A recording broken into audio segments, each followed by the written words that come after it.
Hello everyone.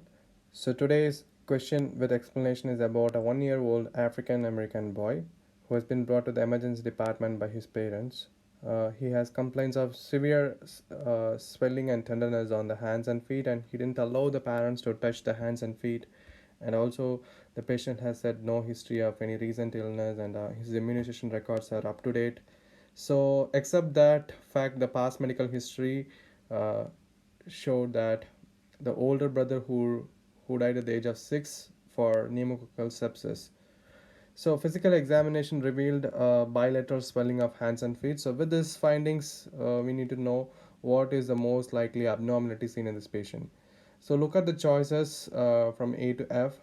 So we can rule out one by one. So look at the choice A and E, which is something related to the cardiovascular abnormality. And the choice B is saying something about the abnormal serum albumin, and choice C is about abnormal levels of serum C4 complement fraction, right? So, so by looking at this presentations, so what you can immediately thought of, like a 1-year-old African American boy who is having a severe pain in the hands and feet. So looks like the patient is suffering with the condition called sickle cell diseases. So sickle cell diseases,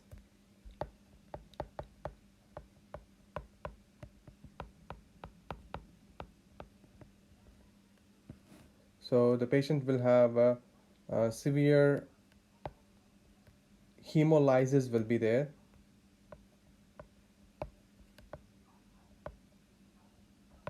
and the patient will have vaso-occlusive crisis will be there. Also, the infections are common, right? Secondary infections are common due to the splenic infarction, right? So the functional asplenia can cause this repeated infection, and typically the infection with streptococcus pneumonia is common, right? Again, hemolysis. So why does the hemolysis happen? It's because of repeated sickling. So when does the sickling happens? So whenever there is a hypoxia, or whenever there is a stress, these blood cells will change its shape.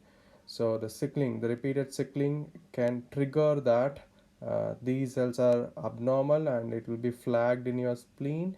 And the flagged red cells, sickled red cells, are destroyed in the spleen as well as extravascular as well as intravascular, right? So when this destruction happens, intra and extravascular destruction happens, what happens to the blood levels of bilirubin?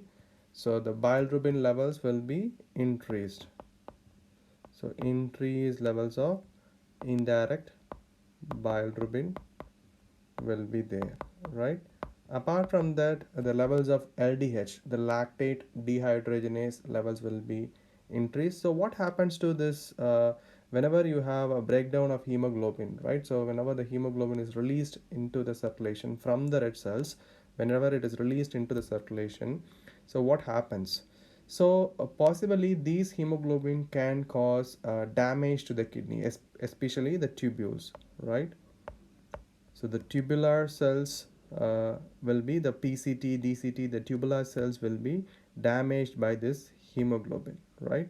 So in order to prevent that, we have a substance called haptoglobin, which is again produced by your liver, which combines with hemoglobin. So the haptoglobin combines with hemoglobin, and it will prevent the direct toxic damage to the tubular cells, right? The tubular cells of kidney. So in this process, like when you have too much hemoglobin is released into the blood and too much haptoglobin is utilized for combining with the hemoglobin and preventing the damage, the level of haptoglobin will be going down. So when you look at the option here, so maybe the serum haptoglobin levels may be abnormal in the patient. So look at the other choices here.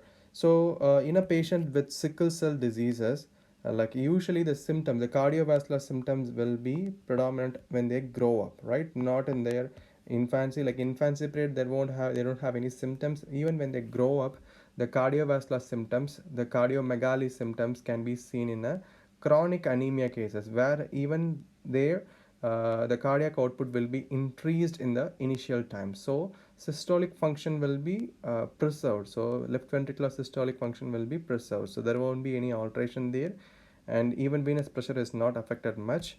And urine cortisol excretion. So when do we get high levels of urine cortisol excretion? So can be seen in your Cushing syndrome. And our patient's presentations doesn't resemble like Cushing syndrome, so you can rule out that option. And look at the next option, the serum C4 complement fraction. So the serum C4 complement fraction, albumin levels are normal in your sickle cell diseases. These levels are normal.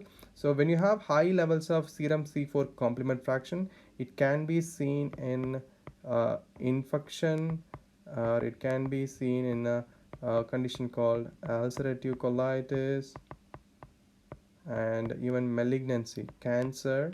You do have altered levels of serum C4 complement fraction will be there. Especially the cancer, ulcerative colitis, you have high levels of complement fraction, C4 complement fraction will be there, right? So that's about the case of a 1-year-old boy who presents with the severe swelling and tenderness on the hands and feet. Likely the patient is suffering with the dactylitis. So the dactylitis is nothing but the hand-foot syndrome. So the dactylitis is nothing but your hand-foot syndrome. So where the patient will have the sickle cells when they pass through the narrowed vessels, smaller vessels. The patient will have severe pain will be there. So that's why the patient is suffering with severe pain here.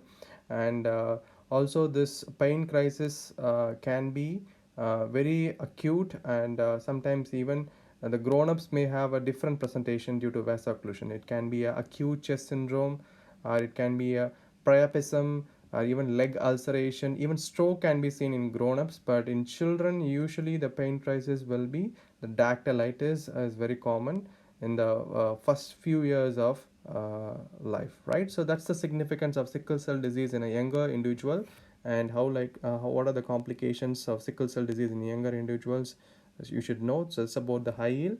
Thank you.